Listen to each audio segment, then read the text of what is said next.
Ooh, good afternoon.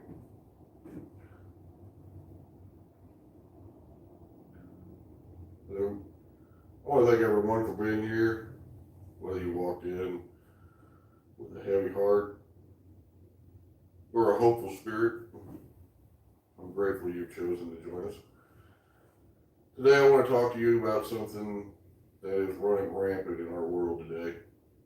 Something that is destroying relationships, corrupting our communities, and poisoning our souls. I want to talk to you about toxic nonsense. Now, before I dive in, let me ask you a question. Have you ever been told that you're toxic? Or perhaps that you have ever accused someone else of being toxic? You ever heard those words, you're a narcissist, or you're a psychopath, or you're a sociopath, thrown around so carelessly that you start to wonder if the whole world isn't full of them? Let me set the stage for some numbers. 35% of women in this world say that they've dated a psychopath. 42% say they've dated a sociopath. And hold on, 55%, yes, more than half say they dated a narcissist. Those are some big numbers. But in reality, only 1.5% of the men in the world are psychopaths. Only 4% are sociopaths, and only 4% are narcissists. So either women are the unluckiest creatures alive, or something else has to be happening here. I'm not here to bash on anyone. I'm here to shine a light on an uncomfortable truth.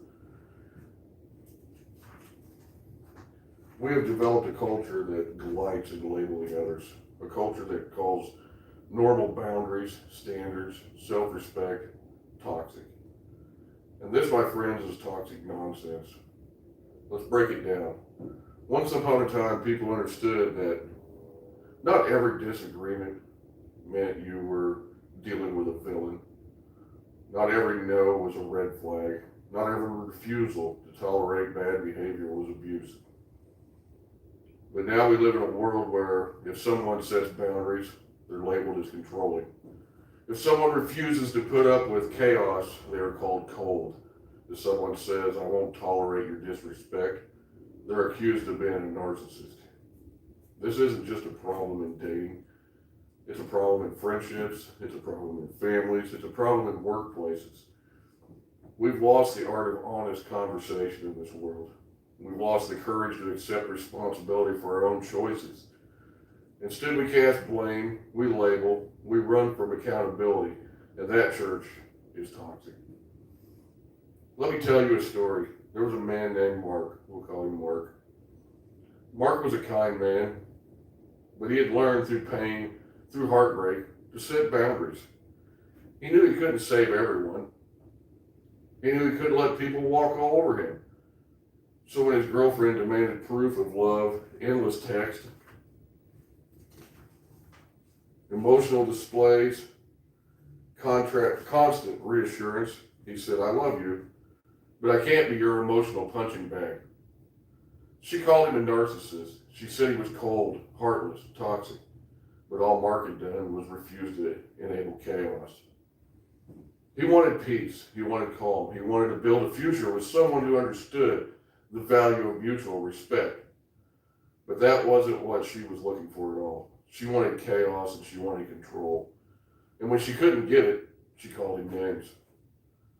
How many of us have seen this play out? How many of us has been on the other side? Maybe you've been Mark, or maybe you've been the girl. Maybe you've been both at different times in your life. Let me ask you something. When did standards become toxic? When did having self-respect become a crime? When did saying enough is enough become a red flag? The Bible says, let your yes be yes and your no be no. It doesn't say let people trample your boundaries. It doesn't say let chaos dictate your life.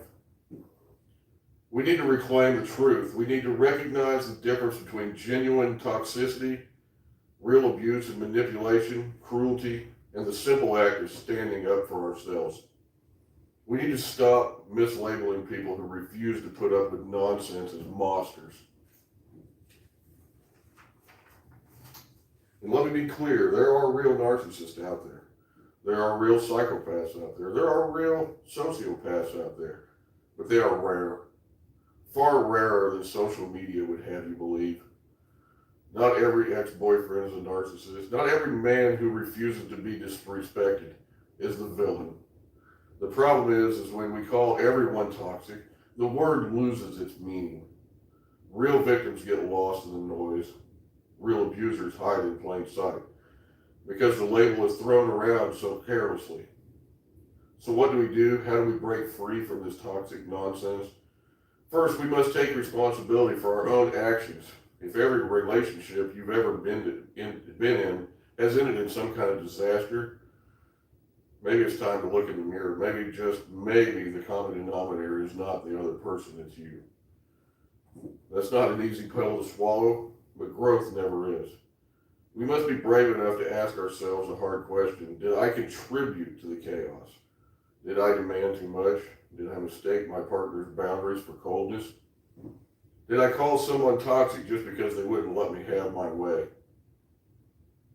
Second, we must learn to communicate honestly instead of labeling. Let's talk instead of accusing. Let's ask questions instead of running.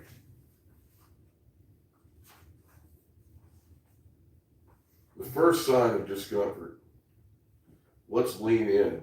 Let's have the courage to say, I feel hurt instead of you're a narcissist. Let's say, I need more reassurance instead of you're cold or toxic.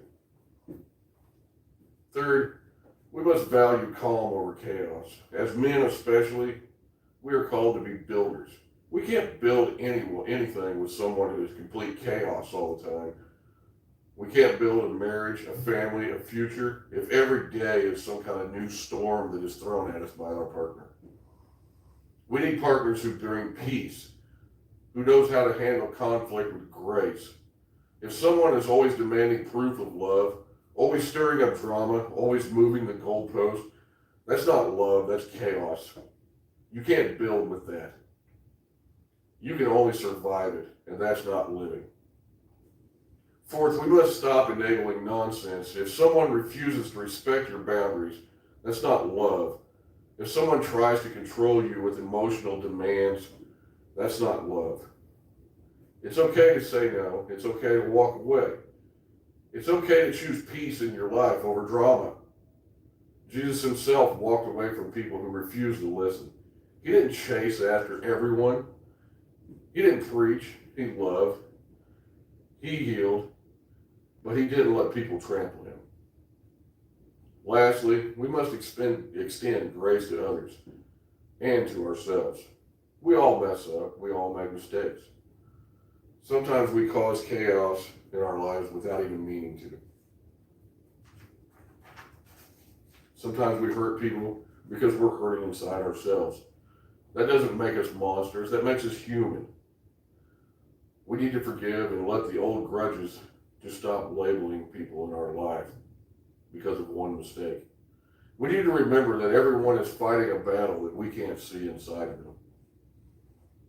Friends, toxic nonsense is killing our relationship. It's making us fearful. It's making us defensive. It's making us lonely. It's convincing us that love is chaos, that boundaries are evil, that self-respect is a sin, but that's a lie. Love is patient. Love is kind. Love is not envious or boastful or proud. Love does not dishonor others. Love is not self-seeking. Love is not easily angered. Love keeps no record of the wrongs in the past. If your partner constantly brings up things from the past, that's not love, that's control. If you want love, you have to be willing to let go of the chaos. If you want peace, you have to be willing to put down the labels. If you want to build, you have to be willing to leave the nonsense behind. So I challenge you today, examine your heart, examine your relationships. Are you fueling the toxic nonsense, or are you putting out the fire? Are you demanding chaos, or are you seeking peace? Are you labeling others to avoid responsibility, or are you willing to grow? Let us be a community that values truth over trends, substance over slogans, growth over blame. Let us stop mistaking boundaries for villainy, and let us start building something real. May we have the courage to set healthy boundaries in our lives. May we have the wisdom to recognize true toxicity from simple self-respect. And may we have the love to forgive, to heal, and to move forward in peace. Thank you, and may God bless every one of you.